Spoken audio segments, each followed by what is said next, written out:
चार का काम करते हैं, सुनने का और देखने का और सूंघने का। अब जो अंदर में जीवात्मा जो बैठी है उसमें एक कान है, एक आंख है और एक नाक है, तो इस आकाश के ऊपर सुनने का काम करेगी, देखने का और सूंघने का। तो तुमने कभी शास्त्रों में कि स्वर्ग की और बैकुंठ की बहती कितनी सुगंधी है तुमने कभी सुना? तो ये नाक सूंघेगी, वहां कितनी सुंदरता है, यानी कितनी वहां खूबसूरती है, तो ये आंख देखेगी ये बाहर की। तुमने कभी किसी से पूछा? और तुमने कभी रामायण है, गीता है, कभी शास्त्रों को तुमने ध्यान से पढ़ा?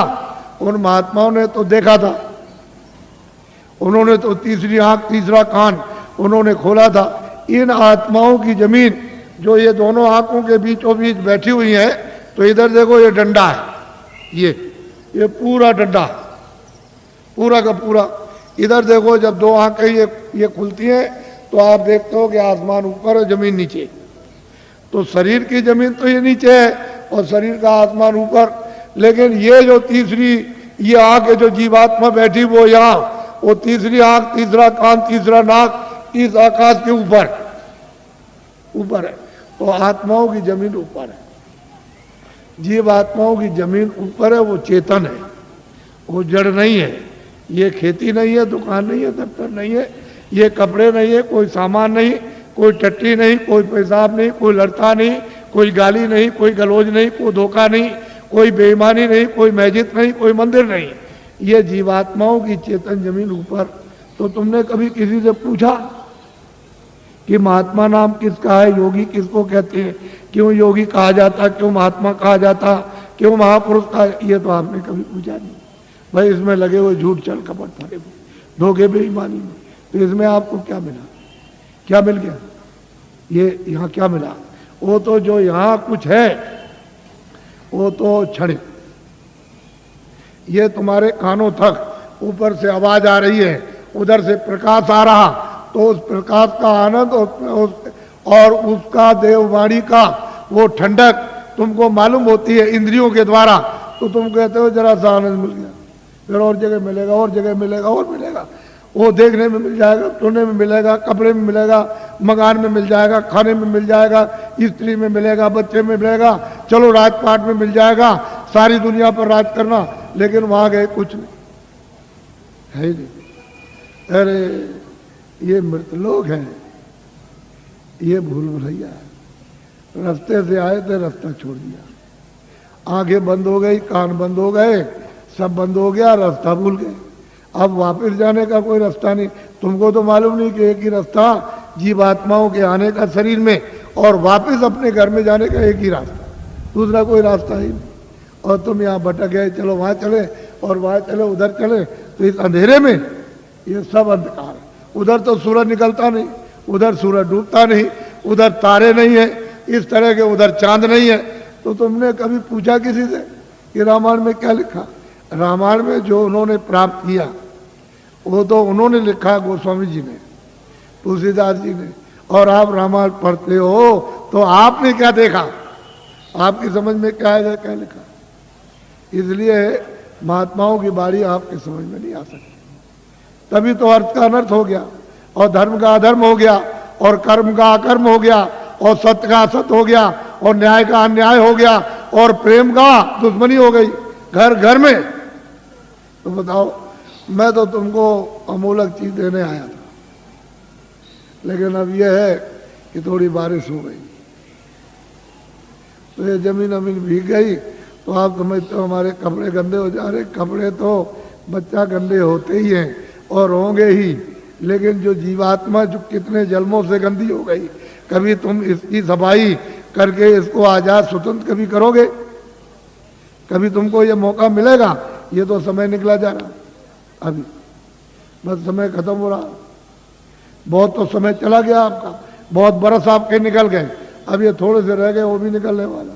बस फौरन वारंट अभी कटता है और तुमको निकाल देगा। बस साल सुई की नोक और बालू का एक कण एक जर्रा जाने वाला है, एक किराए का मकान है।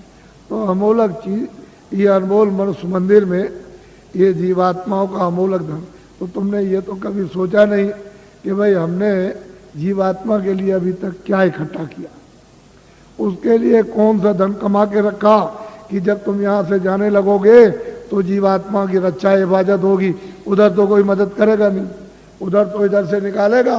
और उधर उसने हिसाब कर दिया कि इनको ले जाओ, इन्होंने बड़े मृत लोक में जाकर बड़े दुष्कर्म और बड़े मतलब बुरे काम और पाप कर्म किए, तो इनको ले जाओ, कुत्ते में बंद करो जाकर के। तो कुत्ते में बंद, कुत्ते से निकाला बिल्ली में बंद, बीच से मिला तो गधे में बंद, गधे से निकाला ऊँट में बंद, तो ऊँट से निकाला किसी पंछी में बंद। तो 4 खाने 84 लचोनिया, फिर तुमको ये मनुष्य शरीर किधर मिलेगा? तुम तो ये सब जानते नहीं, तुमको तो ये सब मालूम नहीं, तुमने तो देखा नहीं। इसलिए मैं तुमको अमूलक चीज देने के आया हूँ। कुछ आत्म धन चलते चलाते, जीवात्मा के लिए कुछ आत्म धन, यानी ईश्वरीय खुदाई रूहों को खजाना, उनको कुछ दे दो इस जिस्म में, शरीर में, तो इसका भला हो जाए। नहीं तो ये जा रही है, तो दब गई, ये इसको कौन छुड़ाएगा? बिना महापुरुष, बिना जानकार के इसका रास्ता कौन जानता है? कोई नहीं जानता, सब भटके हुए भूले हुए। तो अमूलक चीज लो, उसको देना चाहता हूँ। इसलिए तुम ऐसा मत समझो कि कोई बाबा जी जय गुरुदेव है या बाबा जी भगवान है। हम तो पक्के आपके सेवक हैं, सेवक। कोई भगवान नहीं है, कोई जय गुरुदेव नहीं है। जय गुरुदेव तो हुआ है, हम तो आपके सेवक हैं। सेवा करने का मतलब यही होता है कि तुम्हारी गंदगी को साफ, जो तुम्हारी गंदगी धोता है, साफ करता है, उसका नाम सेवक ही है। जितने भी भारत में महापुरुष आए इस प्रभु को प्राप्त करने के लिए इस कलयुग में, वो सब के सब सेवक रहे। वो कभी महात्मा नहीं बने, न कभी महात्मा बनेंगे, न बने, न उन्होंने कभी इच्छा और न उन्होंने कभी स्वप्ने मतलब ये कभी सोचा। वो तो सेवक। तो तुम लोग उनको पहचान भी नहीं पाते, और उनके पास में अमूलक धन होता, अमूलक खजाना, और तुम ले नहीं पाते हो। इसी जमीन में वो भी आते हैं, इसी जमीन में तुम हो, तुम इसमें लगे पड़े हुए हो, और वो यहाँ से निकल के चले गए, और तुमको कहते हैं भाई जल्दी कुछ अपना काम करो, नहीं तो ये पराया काम, ये बोझा ढोते हो, ये तो छूटने वाला है, तो ये शरीर चला जाएगा, ये तो मकान तुम्हारा नहीं है, और ये सामान पड़ा रह जाएगा। तो अमूलक चीज है, अमूलक धन है, तुम्हारे साथ खजाना रखा अथा। लेकिन अब क्या करे बेचारी जीवात्मा, ये इसमें बंद है, इस कोठरी में बंद हो गई, फंस गई। अब इसको कुछ नहीं सुनाई दिखाई, कुछ नहीं देता। तो कोई महात्मा मिले तभी तो उनकी कृपा दया दृष्टि हो, और वो कुछ मतलब ये शुद्धि सफाई करें तो कुछ रास्ता दे दें तो अच्छा रहेगा, नहीं कहा मिलता। तो अमूलक चीज लिए जल्दी में अच्छा रहेगा। हम ज़्यादा और कुछ नहीं बोलेंगे, लेकिन इतना जरूर कहेंगे, ये बड़ा भारी परिवर्तन होगा तुम्हारे घर में, तुम्हारे व्यापार में, तुम्हारे धर्म में, तुम्हारी जाति में, तुम्हारे मतलब खेती में, तुम्हारे मतलब दफ्तर दुकान में, और तुम्हारे राज में। इतना भारी परिवर्तन होगा जो तुमको ख्वाब और सुन में भी पता नहीं है। ऐसा मालूम होता है कि बड़े भारी कष्ट आने वाले, तकलीफ, तुमको तो अभी पता नहीं है। अभी तक इतनी तकलीफ 47 सालों में नहीं आई, इतना दुख नहीं आया, इतनी परेशानी नहीं आई, इतना कोलाहल नहीं हुआ, इतना त्रायमाम नहीं मचा वो आगे आने वाला। तो तुमने कोई बचाव के लिए सोचा, कोई बचाव की कोई औषधि, कोई चीज आपने ली है कि जिससे कि तकलीफों से बचाओ? तो उसके लिए तो कुछ नहीं। लेकिन मैं तुमको इशारा किए देता हूँ ताकि तुम दुकानदार हो, पढ़े लिखे हो, ताकि तुम भी ये समझ जाओ। देखो मेरी विनती प्रार्थना है कि आप कोई भी आंदोलन हड़ताल तोड़ दो। दुकान को बंद करना, दुकान को जलाना, कारखाने को बंद करना, कारखाने को जलाना, दफ्तर को बंद करना, दफ्तर को जलाना, फिर बस को तोड़ना, रेल को तोड़ना, सड़क तोड़ना, ये सब अमानवीय काम आप लोग अपने अपने सब लोग बंद कर दो। ये तुम्हारा काम नहीं है। सही सच्ची बात तो ये है, ये बुद्धि का पागलपन है। इसको तो आप बंद कर दीजिए। क्यों बंद कर दीजिए? यही जब तुमको राज मिला था और खजाना तुमको मिल गया, फौज फाटा, कागज पत्थर और दफ्तर मिल गए, प्रजा मिल गई, तो इसको सबको उपदेश करना चाहिए था कि ये सब सामान तुम्हारा है, दफ्तर तुम्हारा, खेती तुम्हारी, दुकान तुम्हारी, कारखाना तुम्हारा, बस तुम्हारी, और तुम्हारा मतलब ये रेल तुम्हारी, सड़कें तुम्हारी, और तुम्हारे काम आएंगे, सब तुम्हारा है। और ठीक भी बात है।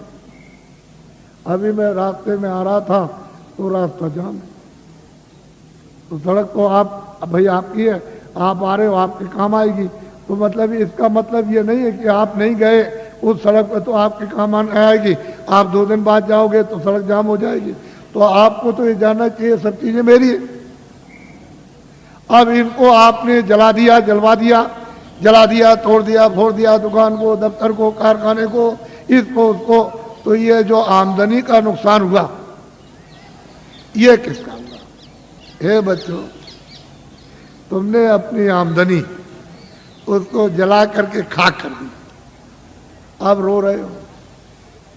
तो ये लोग राज कर रहे प्रांतों में और वहां सेंटर में, तो देखा इनको कि भाई अब पैसा नहीं रह गया, अब क्या किया जाए, तो ये बाहर भगे, बाहर से ले आए कर्जा मांग करके, हमारा देश गरीब है तो हमको कर्जा दे दो। सब देशों से मांगा है और सबसे ले आए, कितना ले आए इसको वो जाने, आप तो जान नहीं सकते हो, लेकिन इतना कर्जा ले आए कि दे नहीं सकते, और उस कर्जे का इतना ब्याज होगा नहीं दे सकते हो। अब कहाँ लगाए कहाँ नहीं लगाए तो आप जानो, लेकिन मैं तो इतना ही कह सकता हूं। पर ये आपको बताना चाहता हूं कि वो भी जो कर्जा ले आए तो खत्म, पता नहीं कहाँ चला गया। अब ये लोग भगे कि देश कैसे चलेगा, तो वहां सरकारों से मिले हर मुल्क में कि देखो भाई हमारा देश बहुत गरीब है, और मतलब यह है कि अपने देश के बड़े बड़े उद्योगपति, सेठ, साहूकार, पैसे वाले हमारे देश में भेजो, हम सुविधा सब प्रकार की देंगे, और वो पूंजी का यानी रुपए पैसे का फैलाव कर दे विस्तार। तो लोग वहां से चल पड़े। तो मैं 4 साल से बोल रहा हूं लगातार कि देखो भाई उनके आने का यहाँ मुहूर्त नहीं है। विदेशी उद्योगपतियों का भारत में रुपया पैसा फैलाने का, पूंजी निवेश का यानी मुहूर्त नहीं है, योग नहीं। और ये भी साथ साथ कहता हूं कि तुम लोग भी विदेश में पूंजी का विस्तार जाके मत करना, क्योंकि तुम्हारा विदेश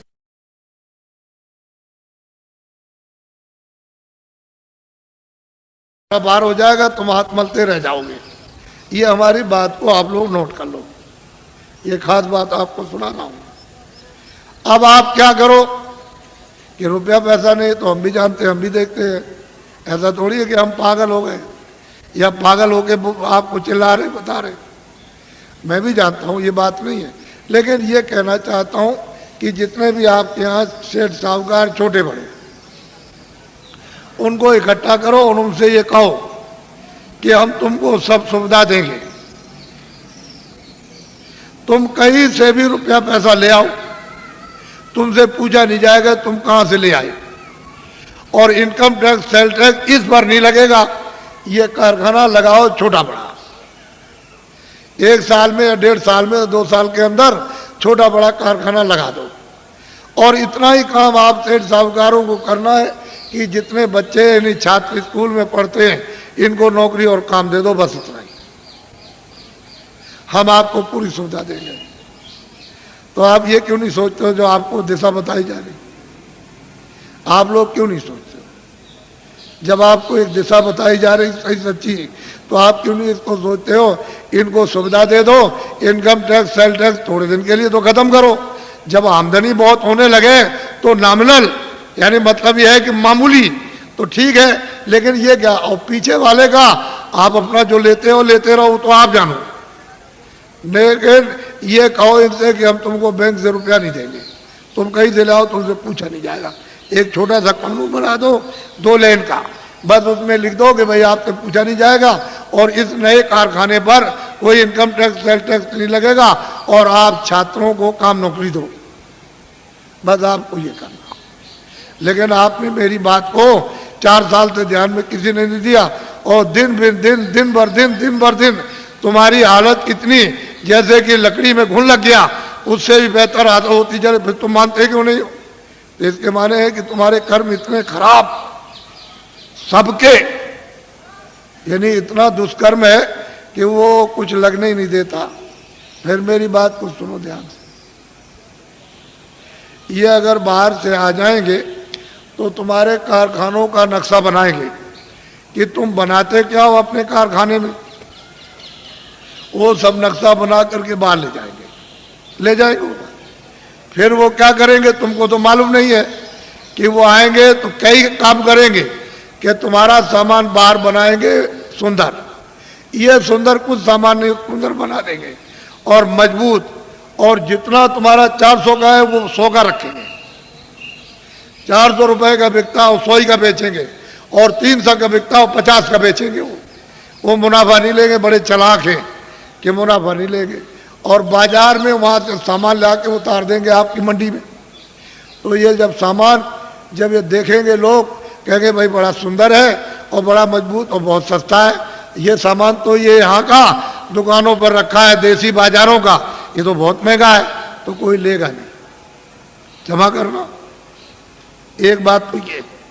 और वो क्या करेंगे, बड़े बड़े बोर्ड बना दिए, 3-3 लाख 2-2 लाख और 5-5 लाख के कलकत्ते और दिल्ली और बंबई में उन्होंने लगा दिया कि ये मेरा विदेशी कंपनी का नाम, और उसके उन्होंने शेयर निकाल दिए। तो आपने शेयर खरीदना शुरू कर दिया और शेयर खरीदने लगे, वो तो शेयर बेच करके दलालों को दे दिया और वो रुपया ले गए देसी बॉर्डर पर, वहाँ डॉलर ले लिया और चले गए अपने देश में। वहाँ से कहते हैं कि भारत अभी अस्थिर है, अभी हम पुनः फिर से विचार करेंगे। एक बात तो ये हो गई। और यहाँ 19 शहरों को एक ईंट नहीं रखी है और सुई की नोक नहीं बनी यहाँ भारत में, और कंपनी का नाम और शेयर बिक रहे और दलाल बराबर निरंतर बेच रहे। अरे बच्चा, ये सामान जो ले आकर दुकानों पर जब नहीं बिकेगा तो उससे भी कम बेचोगे आप। जब ये नहीं बिकेगा और उन कारखानों का सामान उठा करके तुम अपनी दुकानों पर नहीं ले आओगे तो वो क्या करेंगे कारखाने वाले, वो तो अपने आप बंद हो जाएंगे बिना हमारे मर गए। कोई हड़ताल नहीं, कोई ये नहीं, कोई तोड़फोड़ नहीं, वो ऐसे ही बंद हो गए। तो जितने भी वहाँ मजदूर और वहाँ पर जितने भी क्लर्क और वहाँ मैनेजर काम करते हैं, सब जब बंद हो जाएंगे तो घर बैठ जाएंगे। तो आखिर उनके बच्चे पढ़ते हैं स्कूल में, तो काम जब सब कारखाने बंद हो जाएंगे तो नौकरी कम। इन छात्रों को किधर से मिलेगा? कभी आपने सबने बैठ कर के इस पर गहराई से सोचा? ऐसे हवाबाजी करते